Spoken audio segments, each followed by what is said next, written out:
What is the test of this generation? I want to tell you my opinion.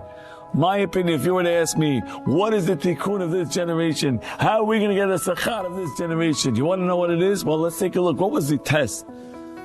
We know this is a generation before Mashiach. Mashiach's going to come, Be'ezrat Hashem. He's coming any minute now. Right? There's no question about it. The telltale signs are here. What caused us to be in Galut?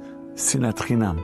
Our inability to communicate, our inability to talk to one another, to give a compliment to one another, give encouragement to one another, to listen to one another, to understand what we're saying.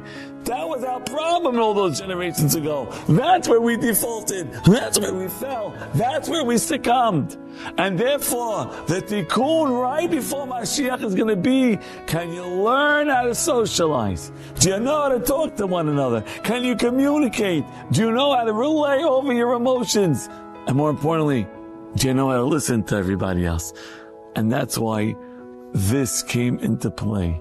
Why did the phone become so prevalent in this generation? You ever walk around, take a look, go walk around Ocean Parkway on a regular day.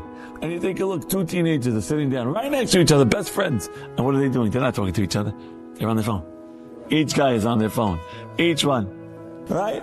Unbelievable. Everyone is on their phone. Take a look at a standard American table at dinner time. What is each person doing on that table? They're on their phones. They're looking at their Snapchat. They're looking at their YouTube. They're looking at their Instagram. No one's watching my class anyway, but they're looking and they're watching and they're looking and they're looking and they're looking and they're checking their messages and not one person is listening to his friend. Why? Because that's the test of this generation. To be metakin, the fact that they couldn't communicate then, that the sinat chinam was because they did not know how to talk to one another. The problem is that they didn't know how to talk to each other.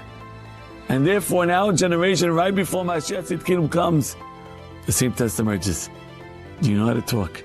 And more important than do you know how to talk, is do you know how to listen?